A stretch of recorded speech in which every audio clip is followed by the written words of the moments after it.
Привет! Привет! В этот раз хаус-ситинг занес нас в очень интересное место. Это самый центр Манхэттена, район Upper West Side.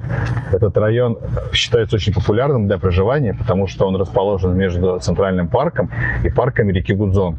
В этом видео мы с вами прогуляемся по улочкам Upper West Side, заглянем в музей, зайдем в Центральный парк, попробуем почувствовать дух этих улиц и понять, чем живут люди. Нам нравится использовать хаус-ситинг для путешествий, потому что это дает нам возможность пожить в разных домах. В данном случае мы будем жить в квартире и ненадолго почувствовать себя местным жителем, почувствовать район, почувствовать место. Да, но мы даже не ожидали, что нас позовут ухаживать за одним милым котиком в самый центр Манхэттена.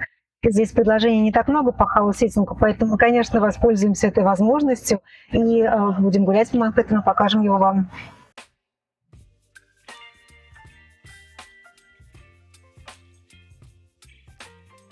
Манхэттен, знаменитый район Нью-Йорка, известен своей уникальной сетью улиц и авеню.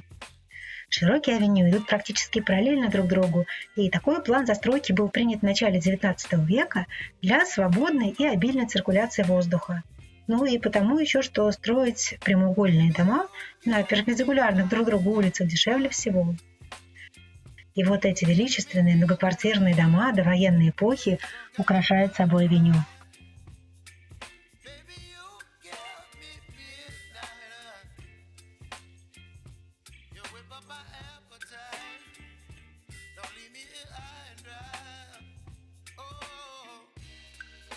Как и везде в Манхэттене, внешний вид портят строительные леса, которые закрывают первые этажи многих зданий.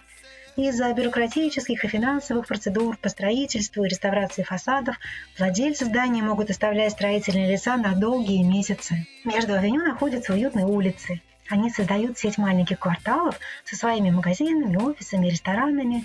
На улицах, кстати, в основном одностороннее движение. Но самое удивительное – это, пожалуй, легендарный Бродвей. Единственная улица Манхэттена, которая нарушает всю правильную клетчатую планировку острова и пересекает почти все районы. Бродвей всем известен своими театрами, в которых играют знаменитые постановки, мюзиклы и шоу. Цена билета здесь начинается от $100 на задних рядах амфитеатра и доходит до нескольких сотен долларов. Первое, что нам бросилось в глаза в Upper West Side, это уникальная архитектура, конечно. Вот на улицах красивые старинные дома из коричневого камня.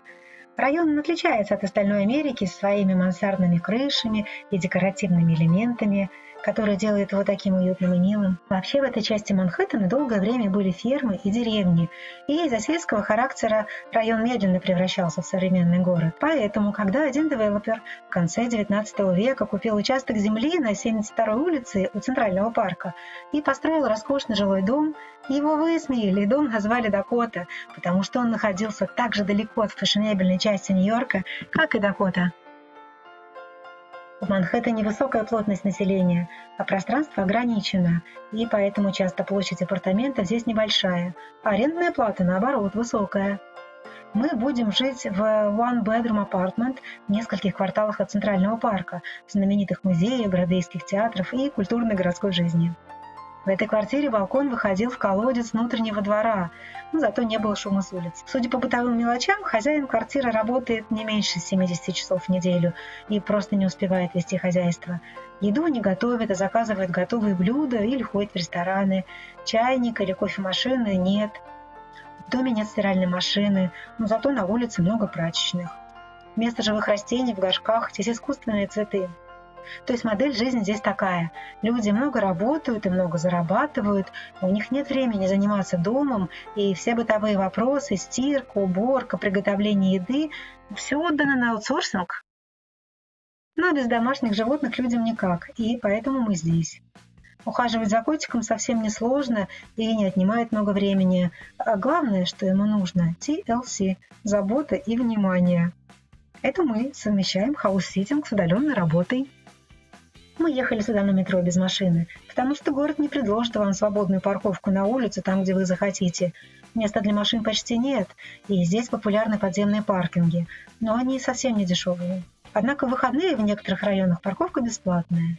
И даже если случайно нашлось свободное место на улице, 1 или 2 раза в неделю на одной из сторон улицы делается уборка.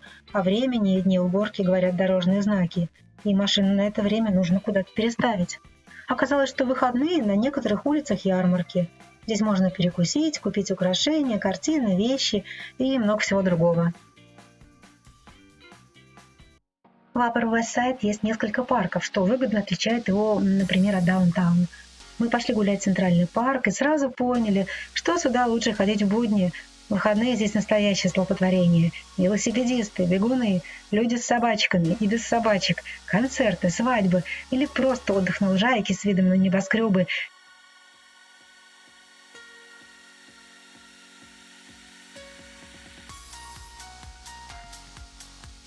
Ну, несмотря на движуху, в парке есть и уединенные уголочки дикой природы. В общем, каждый найдет что-то свое.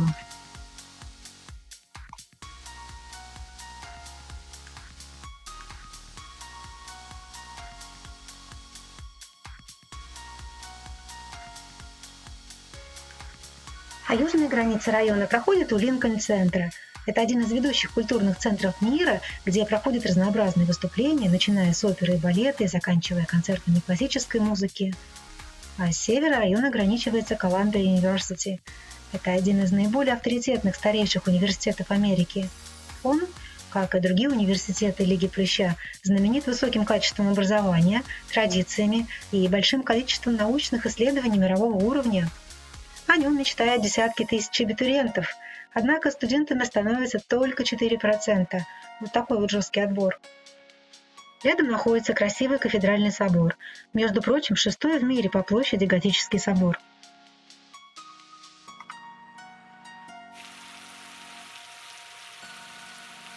Сегодня весь день идет дождь, и за день выпала месячная норма осадков.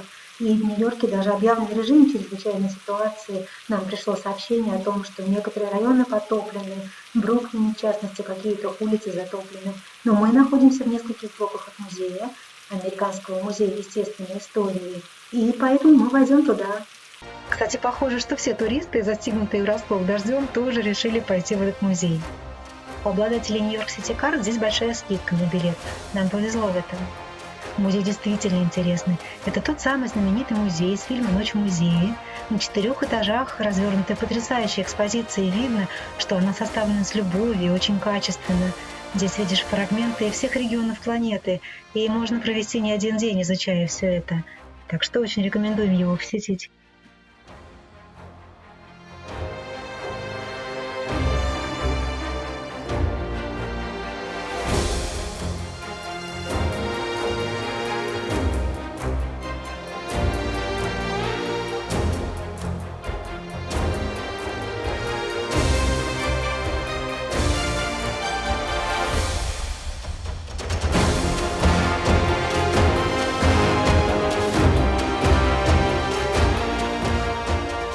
А это еще один парк рядом с нами – Риверсайд парк на набережной реки Гудзон.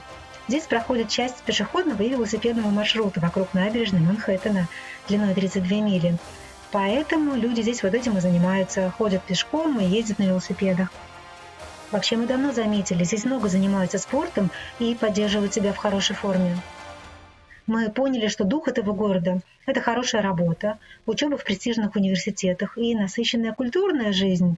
В общем, мы еще раз убедились, что хаус-ситинг дает прекрасные возможности для путешествий. Значит, мы продолжим отслеживать новые интересные предложения по хаус-ситингу. Поедем туда, все посмотрим и снимем об этом видео. Подписывайтесь, следите за каналом. И ставьте лайки обязательно. Пока. Пока.